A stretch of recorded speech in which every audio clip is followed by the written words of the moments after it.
Today we are going to start our next topic, which is solutions, suspensions and colloids.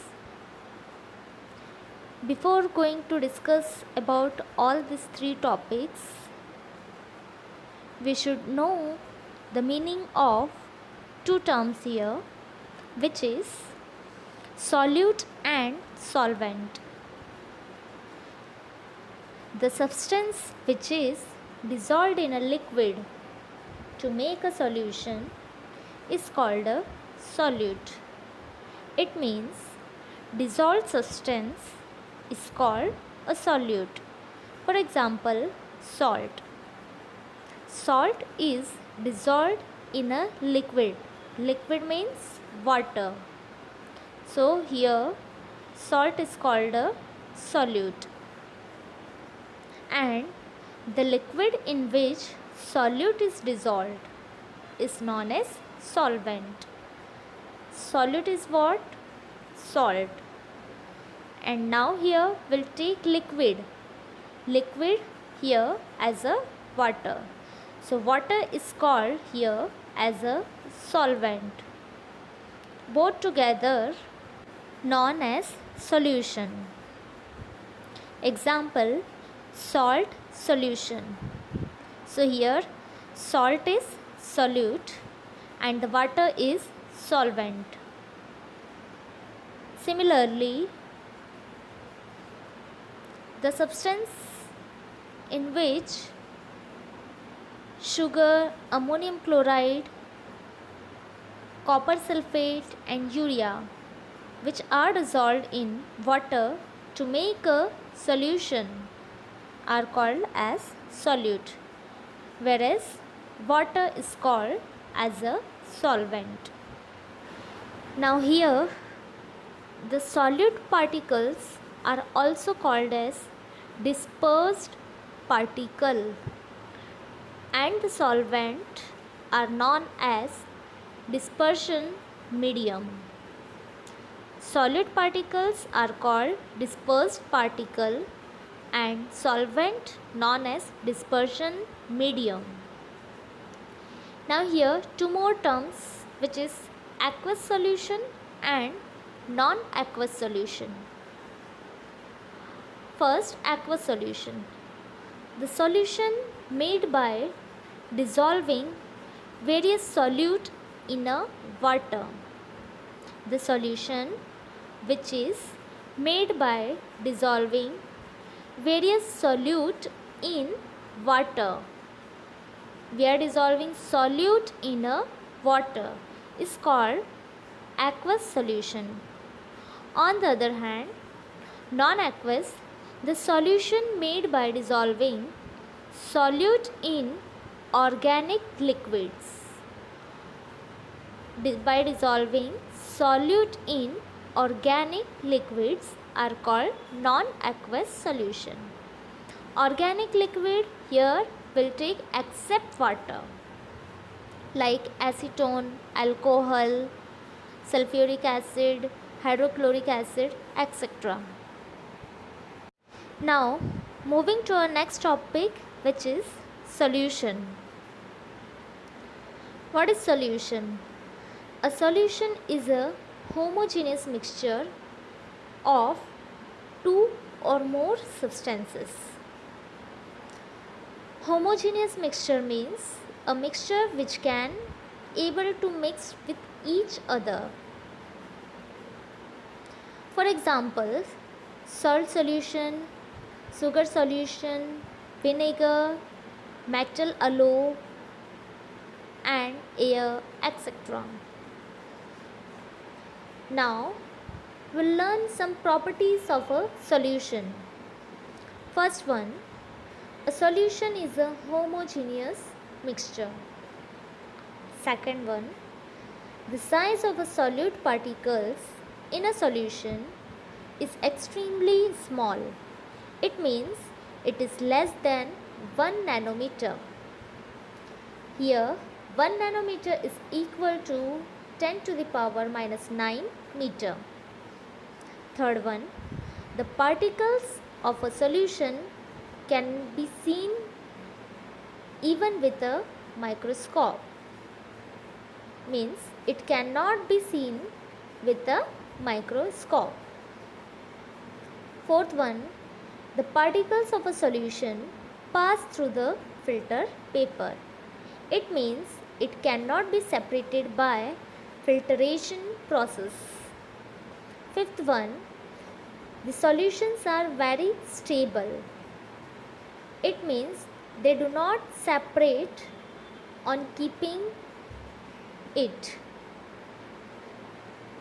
Sixth one, a true solution does not scatter light.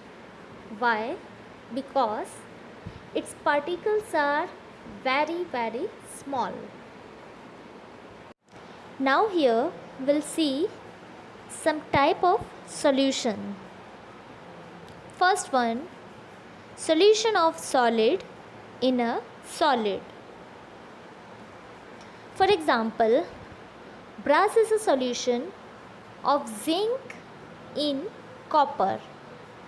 So, brass is prepared by mixing with molten zinc with copper and cooling their mixture. Secondly, a solution of a solid in a liquid. For example, sugar solution and salt solution.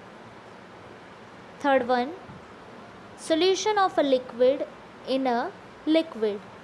For example, vinegar. Vinegar is a solution of acetic acid in water. Fourth one, solution of a gas in a liquid. For example, soda water.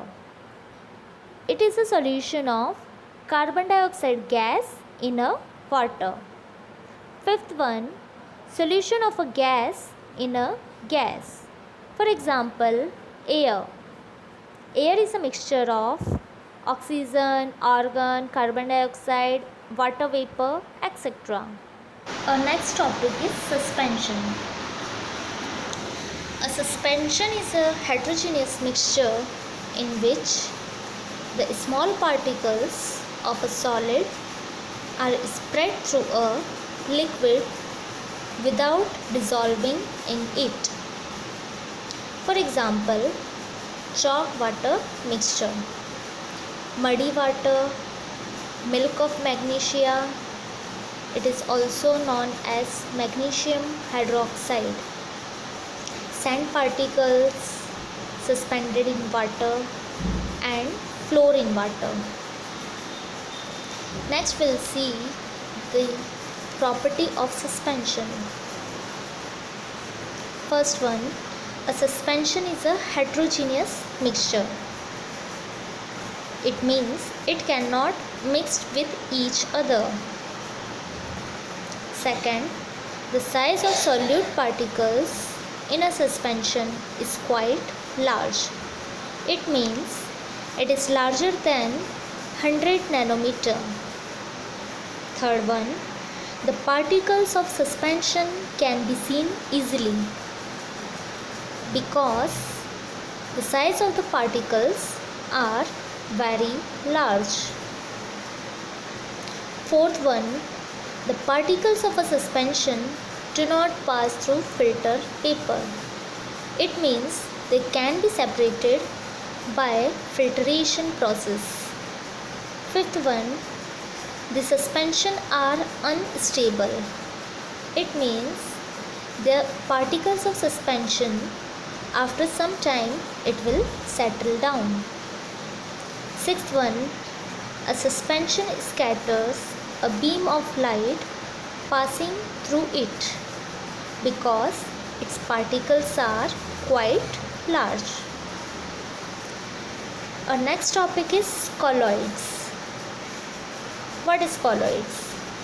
A colloids is a kind of solution in which the size of solute particles is intermediate between those in true solution and those in suspension. It means colloids particles are present in between true solution and suspension. Now we'll see examples. Some of the examples are soap solution, starch solution, milk, ink, blood, solution of synthetic detergent, etc. These colloids are also known as colloidal solution. Now we'll see the properties of colloids. First one, a colloid appears to be homogeneous. It means it looks like a homogeneous mixture, but actually it is a heterogeneous. Second one, the size of the particles of colloidal solution is bigger than the true solution but smaller than the suspension. It means the size is between 1 nanometer and 100 nanometer. Third one, the particles of colloids cannot be seen even with a microscope because the size of the particles are small. Fourth one, the particles of colloids can pass through a filter paper. It means it cannot be separated by filtration process. Fifth one, the colloids are quite stable, but they do not separate out on keeping. Sixth one, a colloid scatter a beam of light passing through it.